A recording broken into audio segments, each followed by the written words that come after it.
Hello, welcome to the Department of Consumer and Business Affairs. In this video, we will discuss how to collect a small claims judgment. A judgment consists of the parties that won the judgment, called the creditors, and the parties that owe the judgment, called the debtors. The information in this video is intended to help the creditors collect money that is owed by the debtors. Be aware that many forms used in the collection process require fees to be paid when submitted. The costs associated with different collection methods will be reviewed later in this video. Links to forms and resources that are discussed here are posted in the chat box. If you are watching this on YouTube, links to resources and forms are posted in the description. The topics that we will cover here are listed on the slide. If you would like to advance to the ways for collecting from a particular type of debtor, such as a business or a public entity, then click on the shortcut in the description. Potential debtors include more than just individuals. They may also be a landlord, a business, or the government, referred to as a public entity. Keep in mind, even though the court awarded the creditor the judgment, collection of the judgment is the job of the creditor, not the court. When the court awards a judgment, it is not enforceable for 30 days.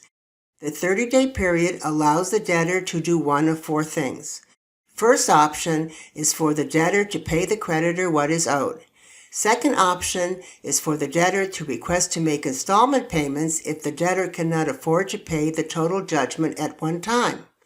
Third option is for the debtor to file a motion to vacate the judgment if the debtor did not appear at the hearing. And finally, the fourth option is for the debtor who attended the hearing to file a motion to appeal the judgment and have the case reheard by another judge. If the debtor does not pay or challenge the judgment within 30 days, the creditor will need to take steps to collect the judgment from the debtor. For the collection process to work, the creditor must have correctly identified the name of the debtor when the lawsuit was filed with the court. The creditor cannot collect if the name of the debtor is not an exact match with the name on the debtor's paycheck, assets, or if the debtor is the business, the name on the business license. Before the creditor begins the debt collection process, it is important to be aware that not all property is available for collection. In California, a list of property not available for collection is found on the Judicial Council Form number EJ 155 called Exemptions from the Enforcement of Judgments. The maximum dollar amounts available for exemption is found on the Judicial Council Form number EJ 156 called Current Dollar Amounts of Exemptions from Enforcement of Judgments. Common examples of exempt property are Social Security benefits, student financial aid for expenses, unemployment insurance benefits, and a portion of the debtor's wages and bank balances. Creditors may not directly garnish either federal or California tax returns to collect on a civil judgment. However, once a tax refund has been deposited into the debtor's bank account, the funds are not protected and are available for collection. There are other factors that affect the ability to collect a judgment. If the debtor files for bankruptcy, the judgment may be discharged. A California judgment is only collectible in California. If the debtor has income and assets outside the state, the creditor may need to apply for the judgment to be recognized in the state where the income and assets are located. This is called a sister state judgment. The death of the debtor may impact the length of time the judgment is collectible. The creditor might want to obtain legal advice on the length of time after the date of death that the debt is enforceable. Money judgments automatically expire after 10 years. To avoid losing the ability to collect the judgment, the creditor must file a request for renewal of judgment with the court before the 10 years are up. Otherwise, the judgment will no longer be enforceable. So, what assets are typically available for the collection of a judgment? What forms need to be completed? And what are the procedures the creditor must follow? This video will answer these questions. After the court hearing, the court clerk will mail the form number SC-133, Judgment Debtor's Statement of Assets, to the debtor along with the original judgment. Unless the debtor voluntarily pays or challenges the judgment within 30 days, the debtor must complete and mail this form to the creditor. On this form, the debtor lists their income and assets. Unfortunately, debtors often fail to fill out and deliver the form Judgment Debtor's Statement of Assets.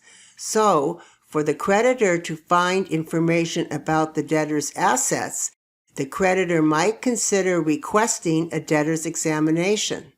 The creditor can order an individual debtor, an officer or partner of a business, or a third person that has knowledge or control of the debtor's assets to come to the hearing.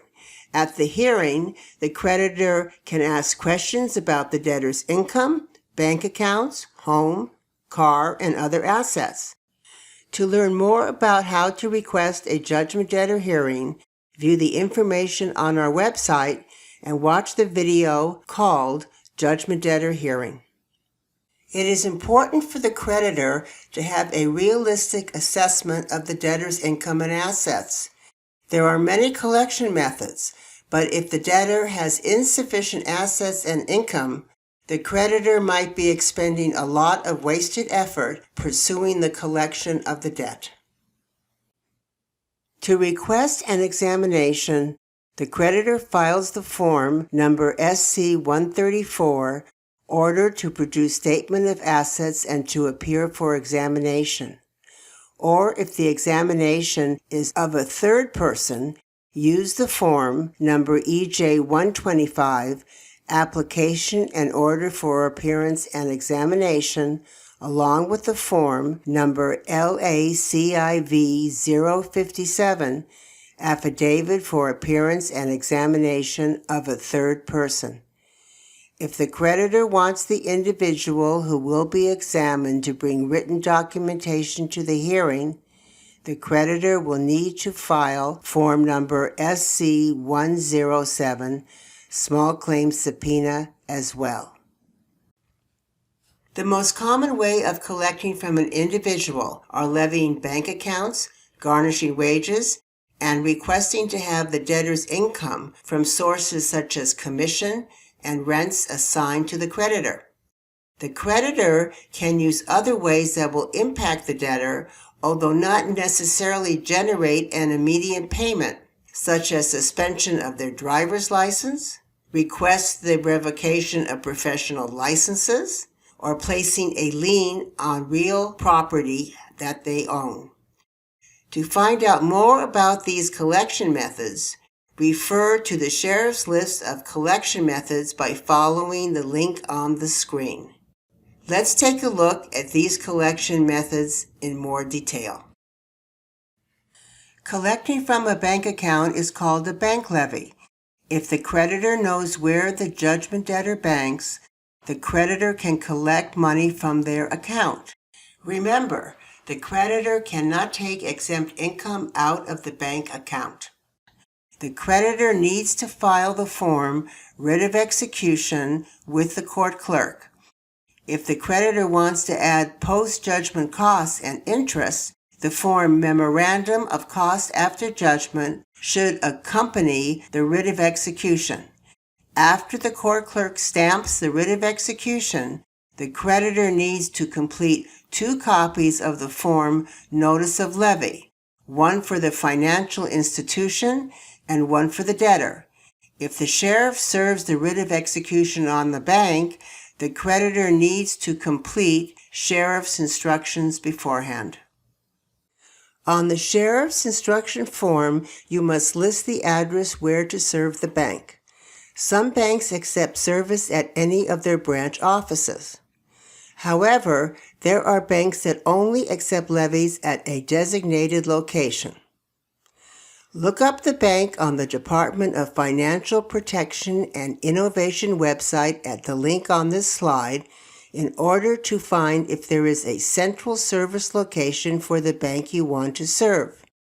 If the bank is not listed, any branch location can be served. Collecting from wages is called a wage garnishment. If the creditor knows where the judgment debtor works, the creditor can collect money from their wages. The creditor can collect up to 25% of the debtor's total wages until the judgment is paid in full. The 25% limit applies to the total for all garnishments, so if another garnishment is already in place, there may not be any funds available for the creditor to collect until the other creditors are paid in full. Additionally, the creditor can only garnish wages if a third party employs the debtor.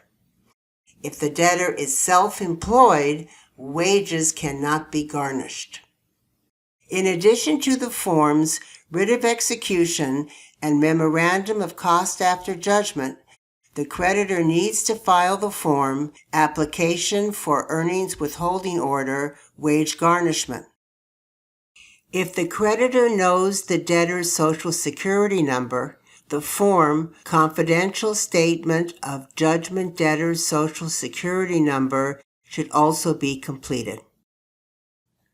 The debtor may file a claim of exemption for these collection actions. The Sheriff's Department notifies the creditor if the debtor has filed a claim of exemption. The creditor is able to challenge the reasons that the debtor has given to exempt property, wages, or income from collection. If the creditor wants to file an opposition, then the creditor must respond within 10 days of the mailing date on the notification from the sheriff's office. The creditor must file the opposition with both the court and the sheriff's department.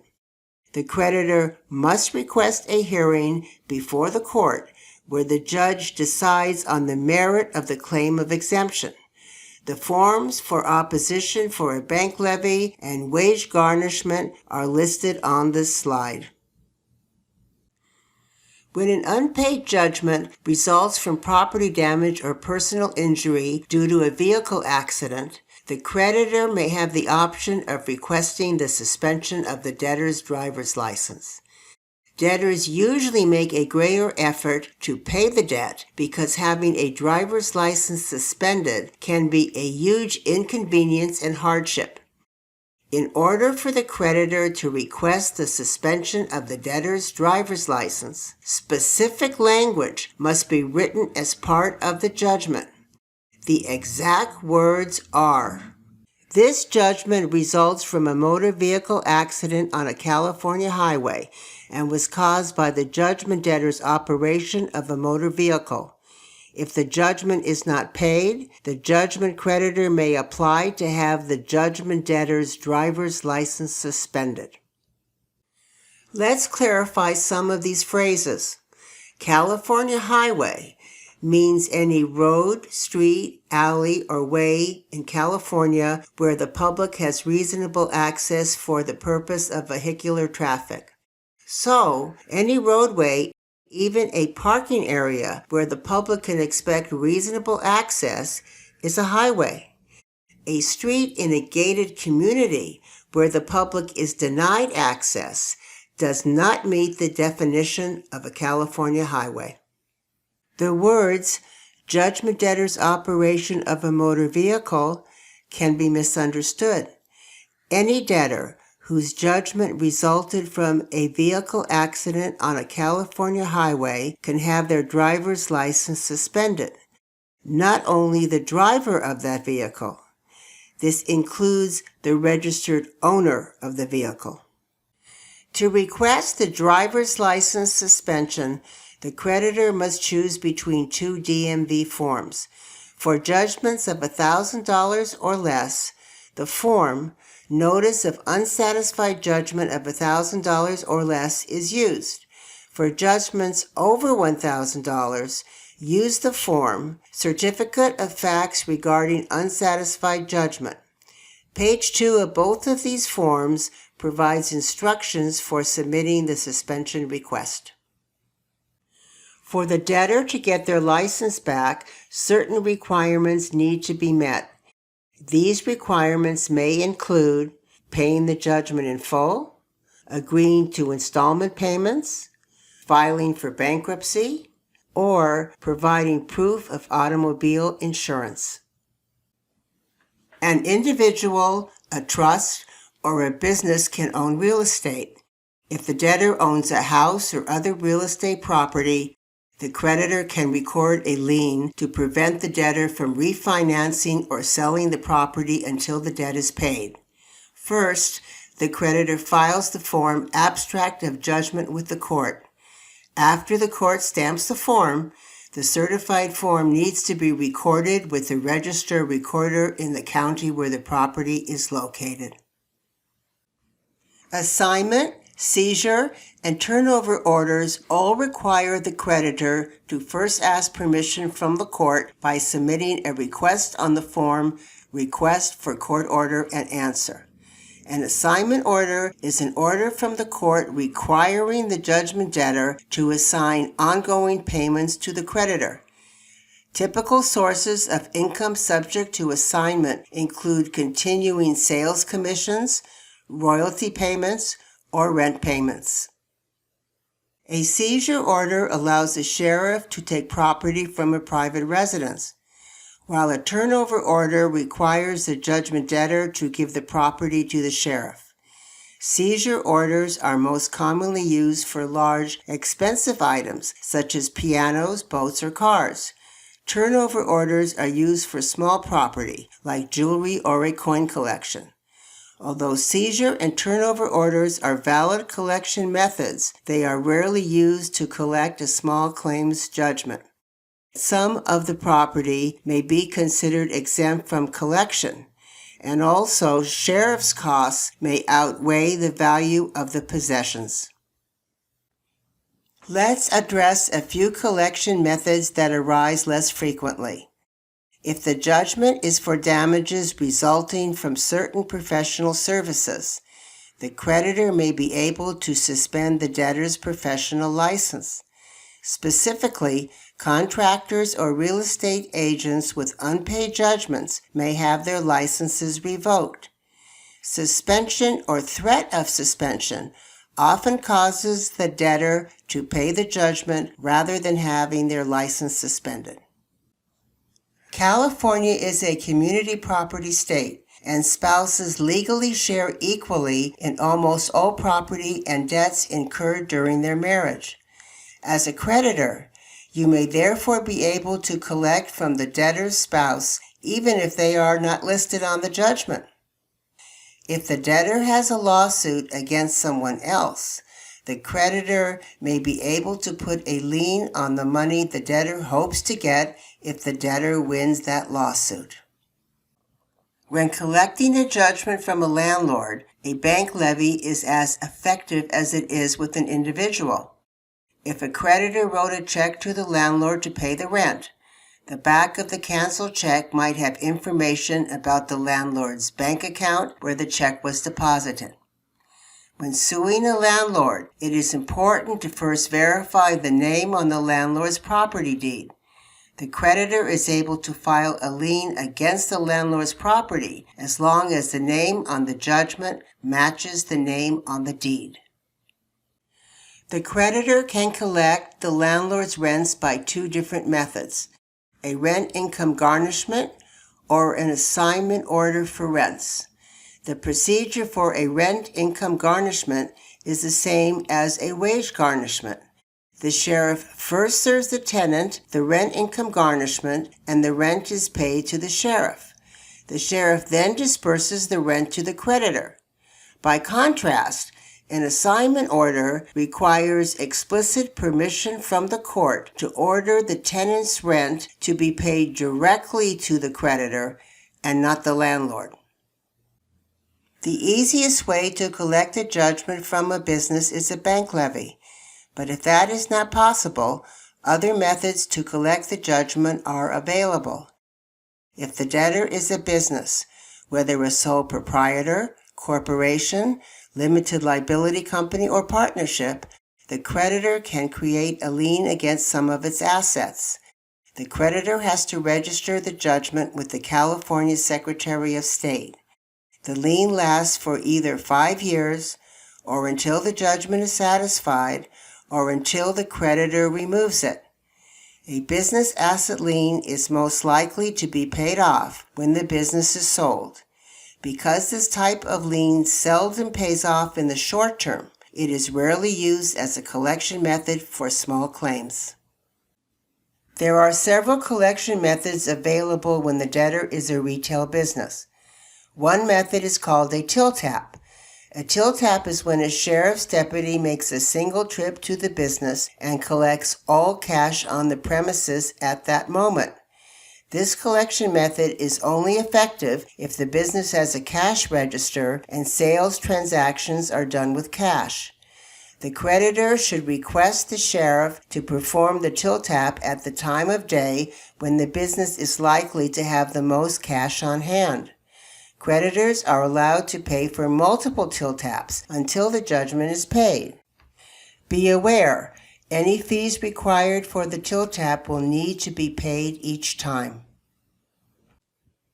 Another option to collect against a retail business is called the keeper. A keeper is when the sheriff goes to a business location for a period of time and collects all cash and checks that come in during that time period. A keeper is more expensive than a till tap because of the length of time the sheriff stays at the business. This can be an effective collection technique because business owners are concerned that the presence of a sheriff staying at the business will drive customers away.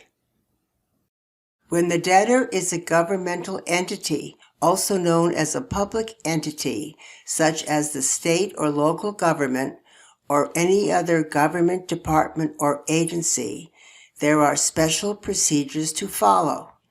Here is a brief overview of the process. The creditor files 2 documents with the public entity. First, a written declaration stating that the creditor is requesting payment and indicates the amount of the judgment. And second, a court-certified copy of the form EJ001 Abstract of Judgment. Upon receipt of these documents, the public entity will deposit the judgment amount with the court. The creditor can then receive payment from the court either by mail or in person. There are costs associated with all of these collection methods. These costs may be added to the judgment against the debtor, plus interest. The fees vary depending on which method the creditor uses. Some examples of the charges for the court are issuing a writ of execution, issuing an abstract of judgment, certifying documents, and scheduling court hearings. Examples of sheriff charges are serving court papers for a judgment debtor hearing, a bank levy, and a wage garnishment.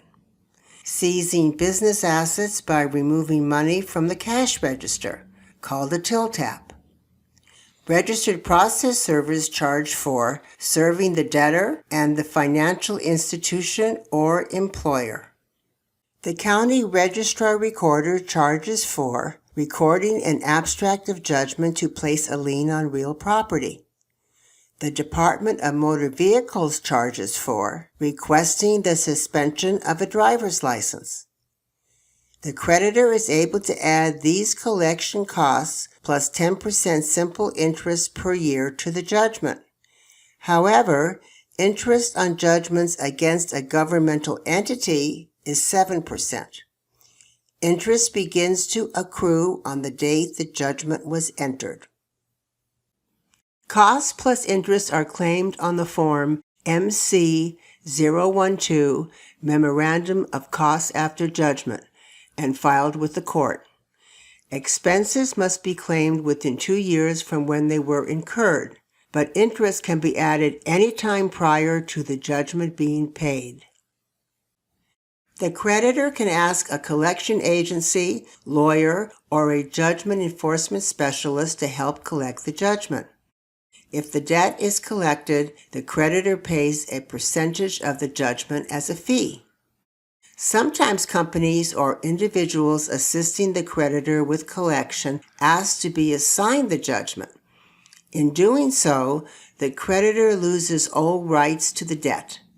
The debt now belongs to the assignee. When completing the forms, writ of execution and abstract of judgment, the owner of the debt must designate if they are the original judgment creditor or the assignee of record. Understand that if the creditor has assigned the judgment, they are no longer legally able to initiate any collection. The debt now belongs to the assignee, who has all rights to the debt unless the debt is returned back to the creditor. Should the assignee go out of business or refuse to return the debt to the creditor, it will be unlikely for the creditor to get their judgment back. We hope that this video has made the process of collecting a small claims judgment easier to follow. For further information and links to useful resources, visit the Small Claims section of the Department of Consumer and Business Affairs website. Thank you.